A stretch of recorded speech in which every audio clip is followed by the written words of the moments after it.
नमस्कार, राज की बात में आपका स्वागत है। आज एंटी मोदी गैंग और विपक्ष के उन नेताओं, खासकर राहुल गांधी जैसे लोगों को सुप्रीम कोर्ट से एक बड़ा झटका लगा है। और यह झटका इसलिए लगा क्योंकि इन लोगों ने एक आधार बनाया था हिंडनबर्ग रिपोर्ट का और अडानी के रास्ते पीएम मोदी को बदनाम करने की पूरी कोशिश की थी। सुप्रीम कोर्ट में सेटिंग की, सुप्रीम कोर्ट में तथ्यों को छुपाया, यहां तक कि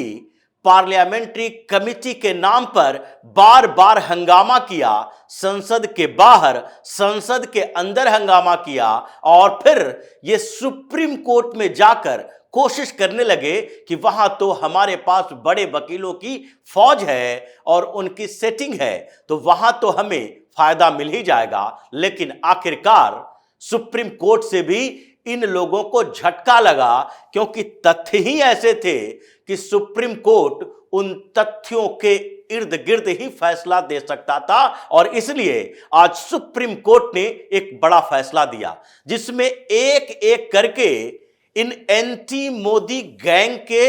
वकीलों के सारे तर्क को खारिज कर दिया और सीधे बोला इसकी जांच तो सेबी ही करेगी और सेबी के ऊपर कोई सवाल नहीं उठाया जा सकता क्योंकि आप लोगों ने जो सवाल उठाया है उसमें आप खुद ही फंसते जा रहे हैं। तरीके इन लोगों ने डेवलप किया था और इसलिए उन तरीकों का जवाब एसजी तुषार मेहता ने सुप्रीम कोर्ट में दिया था। सुप्रीम कोर्ट ने कहा कि किसी भी आधार पर यह तय नहीं होता है कि अब जो हम सेबी के इन्वेस्टिगेशन पर सवाल उठा रहे हैं इसके बदले कोई दूसरी जांच एजेंसी या फिर स्वतंत्र निष्पक्षता के नाम पर आप पार्लियामेंट कमेटी की बात करें, पीएससी की बात करें, यह सब नहीं हो सकता है। सेबी अपना काम सही तरीके से कर रही है और अब तक जितने रिपोर्ट सेबी ने दी है, जो इन्वेस्टिगेशन किया है, वो सही दिशा में है।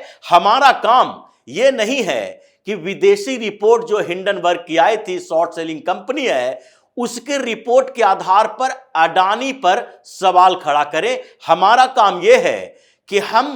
देश के इन्वेस्टर्स के इंटरेस्ट को देखें, यानी जो लोग यहां पर इन्वेस्ट किए हैं अडानी की कंपनी में या फिर उससे जो शेयर मार्केट में नुकसान हुआ है देश के लोगों का, उस आधार पर हम जांच की बात करेंगे। हमें इस बात से लेना देना नहीं है कि अडानी पर जो रिपोर्ट हिंडनबर्ग में छपी है उस रिपोर्ट के आधार पर अडानी को दोषी करार दे दिया जाए। लेकिन यह रिपोर्ट आई और इसके खिलाफ पिटीशन दायर किया गया, तो फिर यह जांच किया जाना चाहिए था कि क्या इसके कारण जो अडानी की कंपनी को नुकसान हुआ, शेयर मार्केट कोलैप्स किया, इससे भारत के इन्वेस्टर्स को क्या नुकसान हुआ है। और ऐसी चीजें अगर विदेशों में कोई कॉन्स्पिरेसी के स्तर पर भी रिपोर्ट तैयार की जाती है और उससे हमारे देश के इन्वेस्टर्स का इंटरेस्ट प्रभावित होता है, वो नुकसान में जाते हैं, तो क्या संभावनाएं हो सकती है कि भविष्य में इसके लिए सचेत रहा जाए। और इसलिए सेबी से बेहतर कोई और एजेंसी नहीं हो सकती जो इसकी जांच करेगी। यानी कि जिस तरीके से सेबी को कटघरे में खड़ा करने की कोशिश पूरी विपक्षी पार्टियों की ओर से ये एंटी मोदी गैंग के बड़े वकील कहे जाने वाले प्रशांत भूषण कर रहे थे, उनको तमाचा लगा है और प्रशांत भूषण के सारे कॉन्स्पिरेसी कोर्ट में पकड़े गए क्योंकि एक एक करके सुप्रीम कोर्ट ने अपने फैसलों में बताया कि क्यों सेबी को इसकी जांच की जानी चाहिए। 3 आधार बताए सुप्रीम कोर्ट ने कि क्यों हम आपके अनुसार काम नहीं कर सकते और सेबी सही दिशा में काम कर रहा है। इसमें पहला था OCCRP यानी कि organized corruption and crime reporting project. ये ऐसा ओवरसीज रिपोर्टिंग एजेंसी है जो कि ऑर्गेनाइज्ड क्राइम के बारे में रिपोर्ट पेश करता है और उसको आधार बनाया था प्रशांत भूषण ने। लेकिन प्रशांत भूषण खुद उसमें इन्वॉल्व है, उस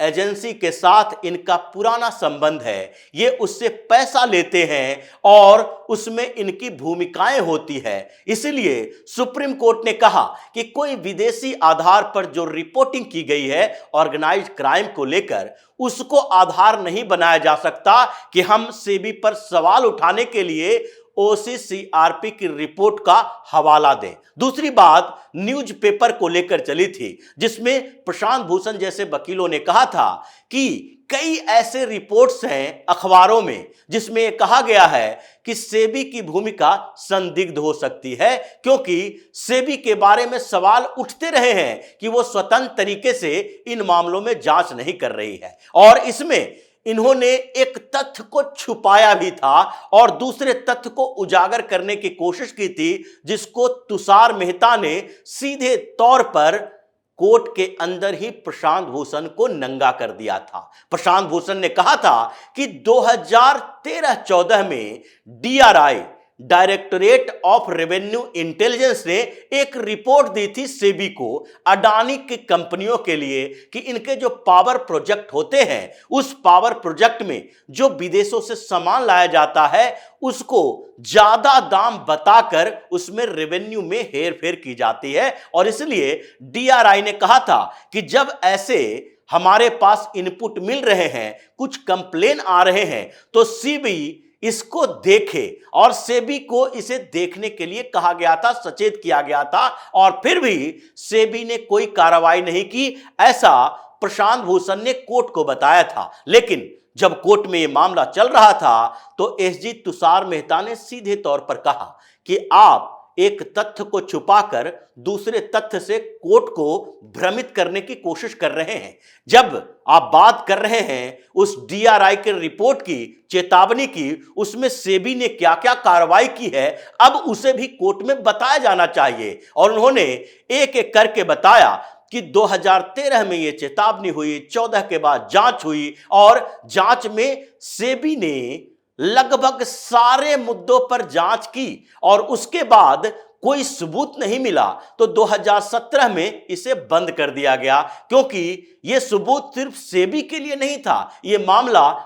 ट्रिब्यूनल में भी चला और ट्रिब्यूनल में इस मामले पर सेबी की तरफ से भी सारे रिपोर्ट सौंपे गए और जो कंप्लेन करने वाले लोग थे उसने भी अपने तर्क दिए थे। लेकिन ट्रिब्यूनल को भी इसमें कोई सबूत नहीं मिला, यह अडानी को बदनाम करने की कोशिश थी, इसलिए इसे खारिज कर दिया गया। उसके बाद एक और बात एसजी तुषार मेहता ने कही कि इसे तो ट्रिब्यूनल के बाद सुप्रीम कोर्ट में भी चैलेंज किया गया था और सुप्रीम कोर्ट ने भी इसे खारिज किया है। प्रशांत भूषण को जजों ने फटकार लगाई थी कि आप जैसे वरिष्ठ वकील से यह उम्मीद नहीं है कि कोर्ट को भटकाने के लिए आप इस तरीके से तथ्यों को छुपाएं, क्योंकि यह जो मामला चल रहा था यह 3 जजों की बेंच में है और इसमें चीफ जस्टिस डीवाई चंद्रचूड़ भी हैं, जस्टिस जेबी पारदीवाला है और जस्टिस मनोज मिश्रा है। इन तीनों ने उस समय प्रशांत भूषण को आईना दिखाया था कि अगर